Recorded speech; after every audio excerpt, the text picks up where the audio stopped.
welcome to the Property Wealth Podcast. We're so glad you're joining us today. Yeah, it's great to have you with us. So if you've been feeling a bit uneasy about inflation lately, you're not alone. But here's the good news. Real estate can be one of the best hedges against inflation. Absolutely, Sarah. Property tends to hold its value and often appreciates over time, which can really help protect your wealth. Right. So today, we're diving into why property wins when it comes to inflation. We'll touch on how real estate investments can provide a steady income stream, ways to leverage your investment, and some practical tips for getting started, even if you're new to this whole world. Yeah, and we'll also discuss the importance of location, market trends, and how to find the right property that aligns with your goals. It's all about making informed choices, right? Exactly. And remember, it's never too late to start building your wealth through real estate. So whether you're thinking about your first investment or looking to expand your portfolio, we've got you covered. Let's get into it.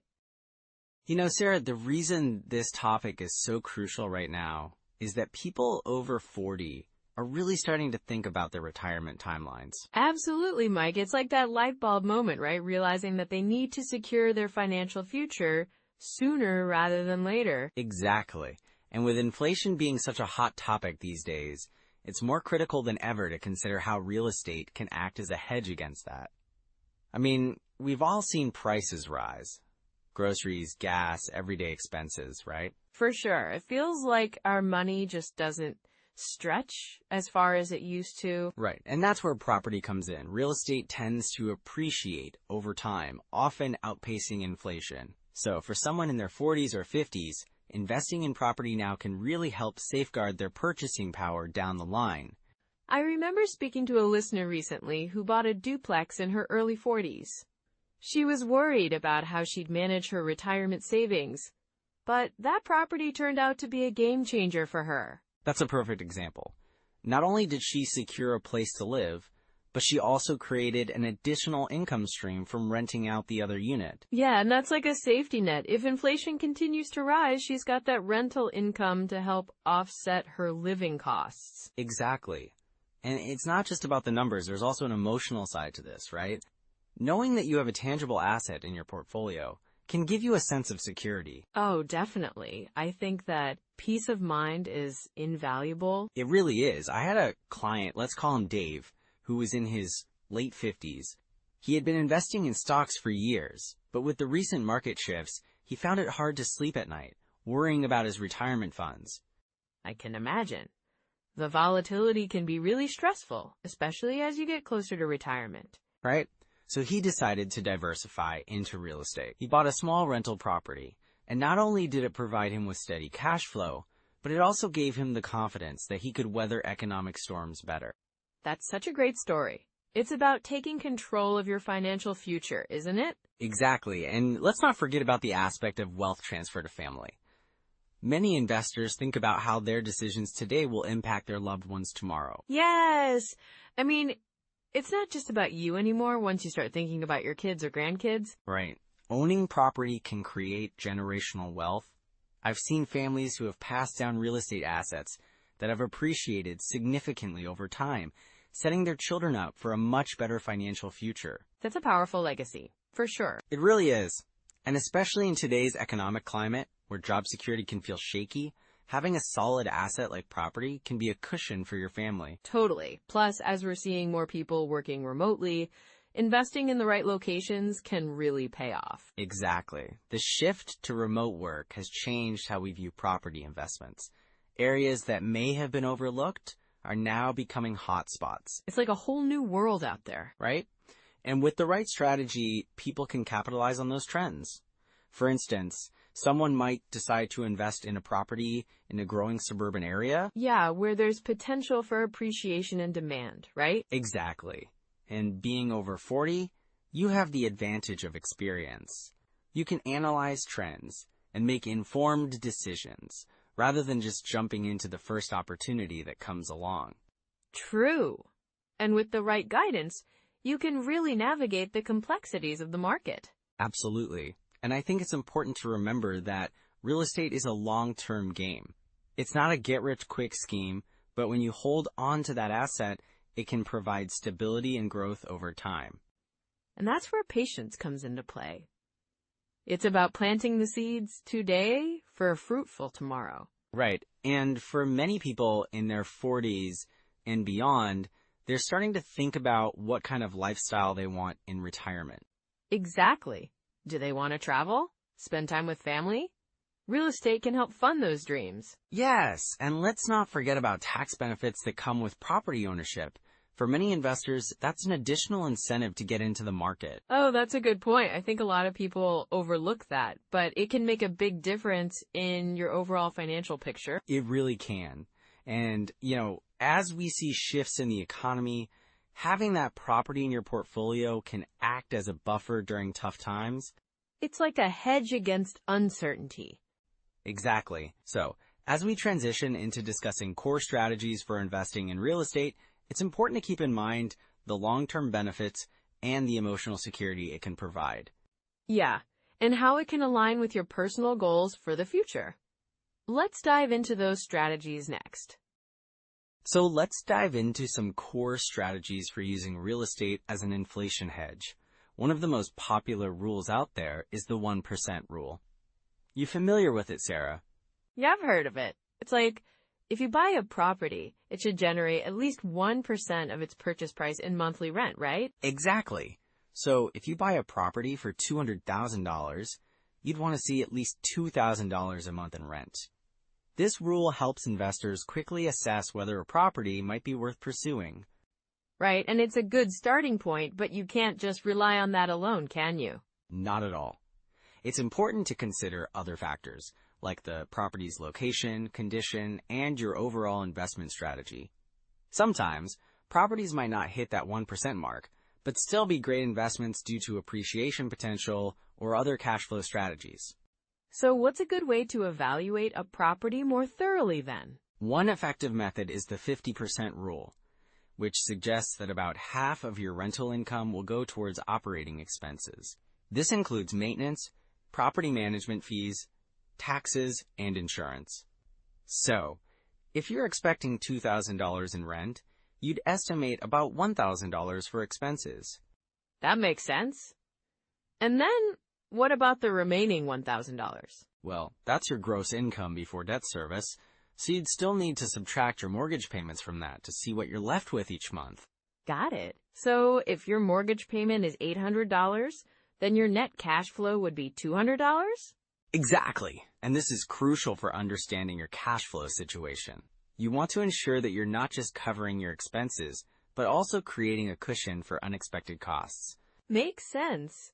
And how about cap rates? I've heard that term tossed around quite a bit. Cap rate is another essential tool. It's calculated by taking the net operating income, NOI, of the property and dividing it by the purchase price. So if your property generates $12,000 a year in net income and you bought it for $200,000, your cap rate would be 6%. So a higher cap rate means a better return on investment, right? That's right.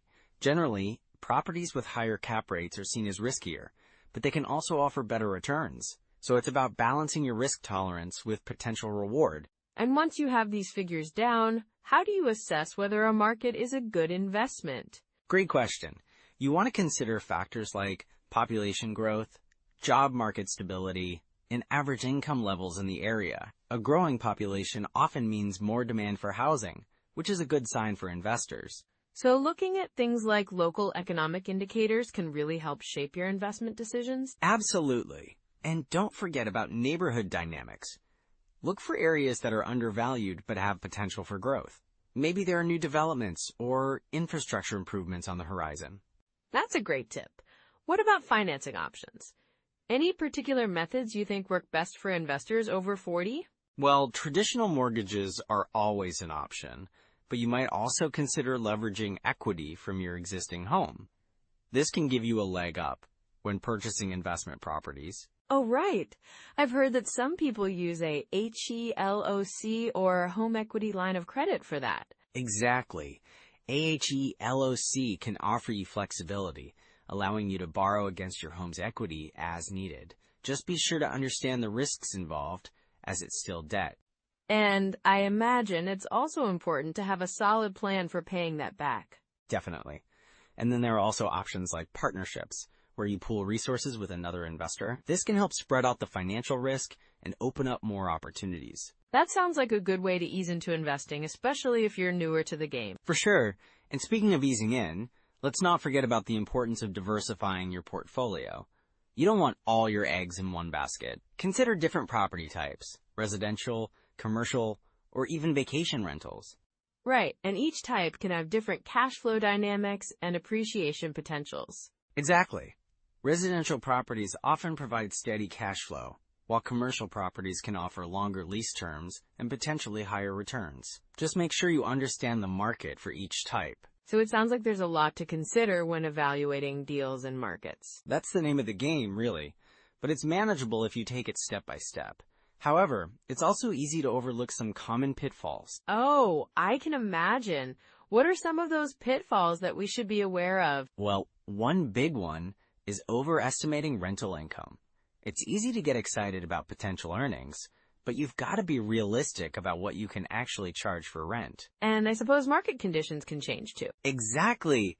And then there's the mistake of underestimating expenses. Properties always have unexpected costs. You need to budget for repairs, vacancies, and maintenance. That sounds like a recipe for financial stress if you're not prepared. It can be. And then there's the danger of not doing enough due diligence. Always research the property and the market thoroughly before diving in. Great advice, Mike. It really seems like a blend of careful planning and flexibility can lead to successful investing. Absolutely, and keeping an eye on the long-term picture is essential. With the right strategies and precautions, real estate can really be a powerful tool for wealth building. So, one big mistake I see a lot of new investors make is over-leveraging, right? They get excited about the potential returns and end up borrowing more than they can handle. Yeah, that can really backfire, can it? I mean, if the market shifts or they face unexpected costs, suddenly they're in a tough spot. Exactly. I had a client once who jumped into a property that was way above their budget, thinking, oh, I'll just refinance later. But they didn't account for rising interest rates. And then they found themselves strapped for cash when the rental income didn't cover the mortgage. Ouch, that sounds painful. So what's the lesson there? Well, it's crucial to have a solid financial plan and stick to a budget that includes some buffer for those unexpected expenses. Never assume that everything will go perfectly. Right, and I suppose another common pitfall is dealing with bad tenants. Absolutely. I had another investor who was eager to fill their property quickly, so they didn't really screen tenants properly. They ended up with someone who didn't pay rent for months. Oh no, that's a nightmare. Yeah, it really is. They thought it would be fine because the place looked good, but this tenant turned out to be a real problem. Not only did they eventually have to evict them, but the property was also left in disrepair. So what should investors do to avoid that situation? It's all about thorough screening, checking references, running credit checks, and even having a solid lease agreement that outlines everything clearly. It's way more work up front, but it pays off in the long run. And I guess ignoring cash flow is another trap, right? Definitely. I see folks get so caught up in property appreciation that they forget about cash flow. I had an investor buy a property in a trendy area, thinking it would appreciate quickly, but the rental income barely covered expenses. That's tough, especially if they're relying on that income to support their lifestyle. Right? They ended up having to dip into savings to cover costs. So before you buy, it's essential to analyze the cash flow and really understand all those numbers. And what about timing the market? That's something a lot of people get hung up on. Oh, for sure. I've seen people wait for the perfect moment, thinking they can outsmart the market. But the reality is it's almost impossible to predict that. Exactly. And I bet those who wait too long miss out on some great opportunities. Yes. I had one client who was waiting for a dip that never came. By the time they finally decided to buy, prices had gone up significantly. They ended up spending way more than they would have if they just jumped in a little earlier. So what do you recommend for those who are hesitant about timing their purchase? I always say focus on long-term goals. If you find a property that meets your criteria, don't get too wrapped up in the market fluctuations. Real estate is often more about the long game than hitting the perfect moment. And then there are those hidden costs that can really catch people off guard, right? Absolutely. A lot of new investors underestimate things like maintenance, property taxes, and insurance.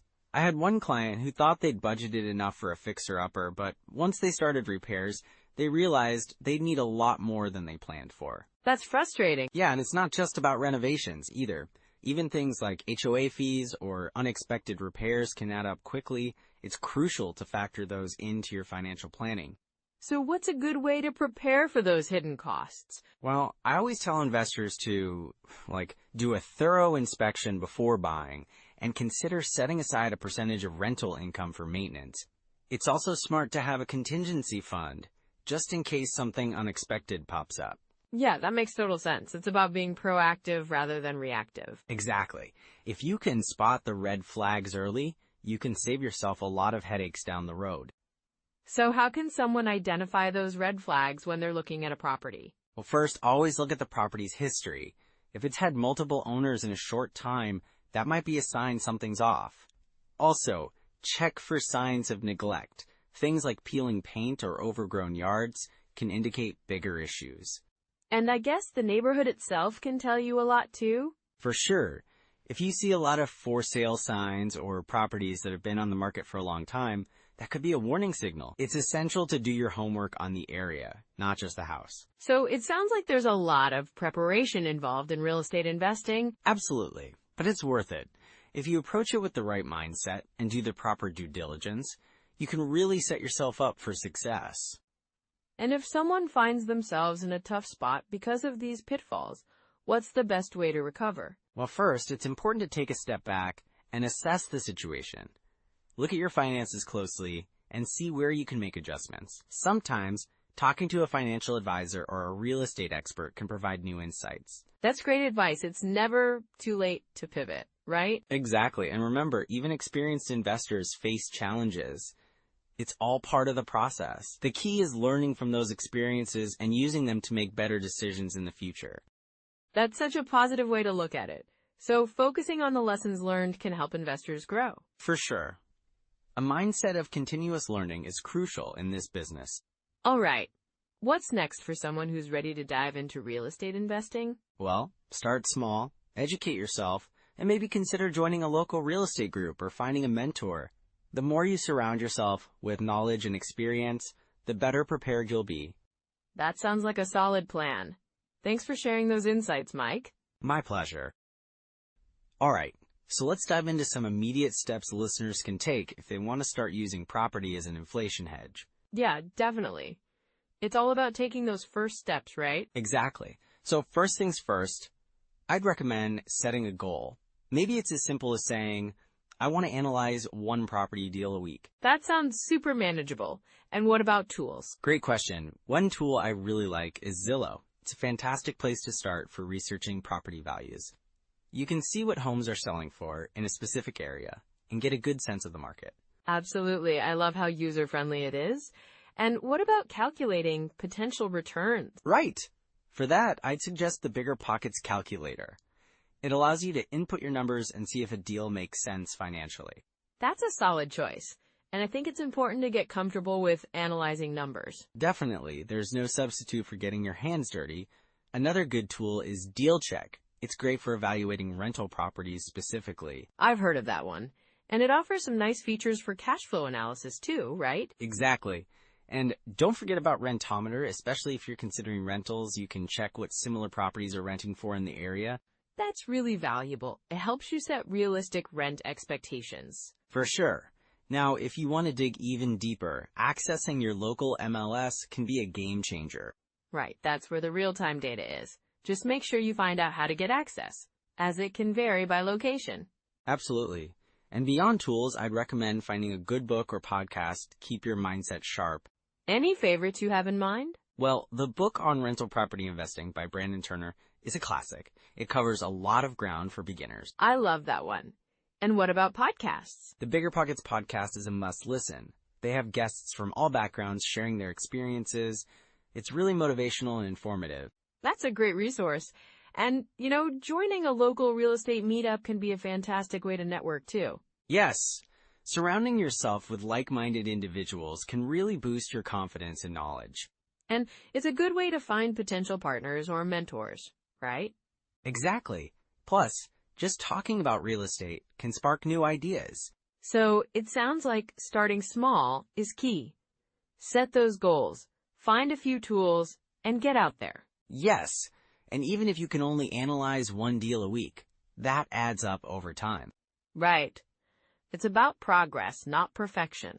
And don't be afraid to ask questions in those meetups or online forums. People love to share their experiences. Totally. And making those connections can lead to opportunities you might not even see on your own. Plus, it can help you stay motivated when you're surrounded by others who are also trying to build wealth through property. Definitely. So let's say someone's just starting out. What's one habit they can implement right now?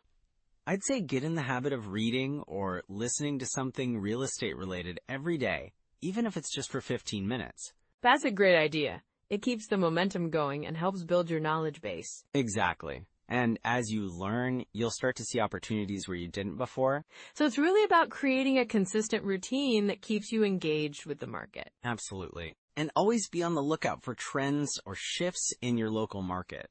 Right, those trends can really influence your investment decisions. And remember, it's okay to start where you are.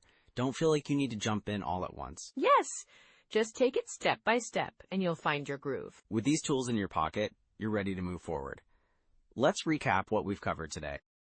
So, as we wrap things up, let's quickly recap some of the key points we discussed today about how property serves as an effective hedge against inflation. Absolutely. One of the big takeaways is that real estate tends to appreciate over time, which means, your investment can actually grow in value, even when inflation is rising. Right, and we also touched on how rental income can increase with inflation, giving you that extra cushion for your cash flow. Exactly. And let's not forget the tax benefits. Investing in property can offer some fantastic deductions that really help you keep more of your hard-earned money. And of course, we can't overlook the importance of long-term thinking. Real estate is generally a stable investment, especially if you're looking to build wealth over years or decades. Yeah, it's all about playing the long game and being patient. The rewards can be really significant if you stick with it. Well said, Sarah. And for anyone listening, remember that building wealth through real estate isn't just a dream. It's a journey that starts with informed decisions and a strong strategy. Definitely. And if you found value in today's episode, we'd love for you to like, subscribe, and share your biggest takeaway or any questions you might have in the comments. And if you know someone over 40 who's considering investing in property, share this episode with them. It might be just what they need to get started. Next time, we'll be diving into a topic that's super important for many: real estate for retirement planning. You won't want to miss it. Yes, it's going to be a great discussion, so make sure to tune in. Thanks for joining us today. We really appreciate you being part of our community. Take care, everyone. Bye for now.